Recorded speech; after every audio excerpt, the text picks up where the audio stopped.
It's TP in the place to be. So today, we're talking about the Derek Chauvin trial and everything that's going on in the news about it. They had opening statements this week. They also had the witness testimonies and the witness questioning. So,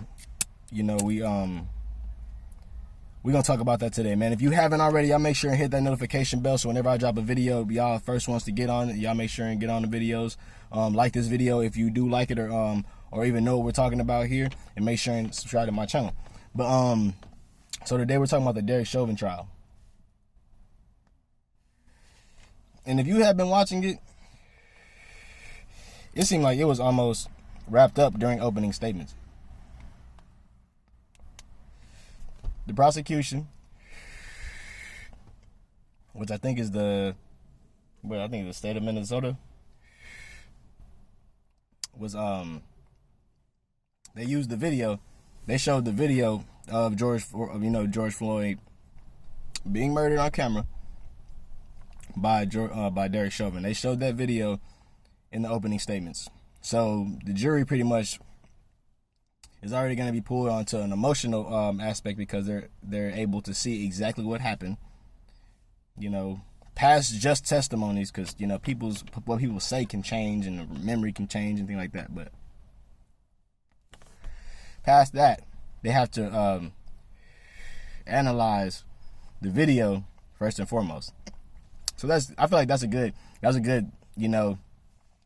thing for the prosecution to pull up, because if you do want to win a trial, it is somewhat good sometimes to use the emotional appeal of the people. One thing we haven't seen in this trial being really overly used or used at all is a fact of race. They haven't really used race as a factor. They've said it, but they haven't used it as a factor. So people try to say that stuff like this is so polarizing and this, that, and the third. Well, it's polarizing to you if you choose to believe, if you choose to doubt what's a more realistic outcome than a non-realistic outcome. They also, I think they also in the trial explained that whenever you die, how your body always goes into cardiac arrest. Your heart always ceases to beat.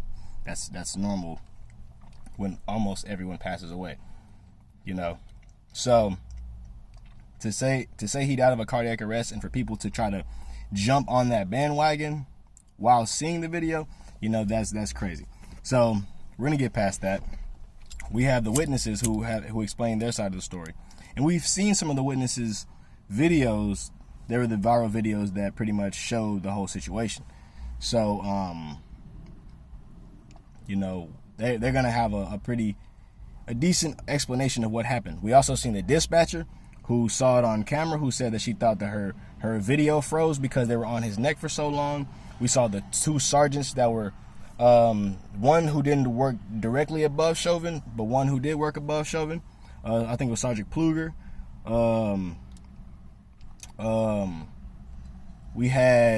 He was like a director of homicide. He spoke on it and said that when you have somebody in the prone position, which was the position that Derek Chauvin had George Floyd in, you don't want to keep them there for a long time, because having them in the prone position without even applying any pressure can already cause breathing issues or respiratory issues when it comes to how they're being handled. When it comes to you sitting on top of their neck and you have people on top of their back, they're really not getting any air. So it's further explained through even the EMT explaining how he came up to the scene and saw that George Floyd was not struggling at all, in that there was no struggle at that time. It's still having to force Chauvin off of his neck. That seems like overkill. So from the point we are at right now, I don't want nobody to forget the point we are right now. All the evidence leads to Chauvin being guilty. It all does. It all leads to Chauvin being guilty. all the witnesses lead to it. It's hard. It's even hard for the, like, when I listen to the lead defense counsel try to explain or even ask questions, it's like, it's almost like they never get to a point that doesn't justify the prosecution. The prosecution's like reasoning. So I mean, it's a very, very, very somewhat pivotal point, because we've seen a lot of situations where probably the officer might have gotten off because of lack of evidence, you know, the lack of explanation of intention, you know, things like that.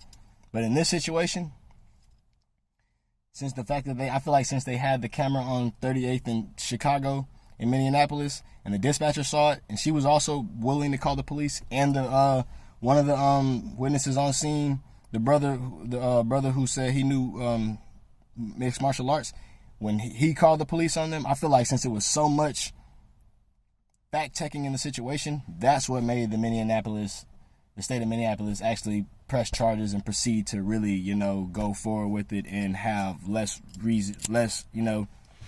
evidence that he was innocent. Because if you think about it, we all know, you know, if two people have an altercation and one of them dies, we only get the story of the person who lives. So they can always fabricate what happened.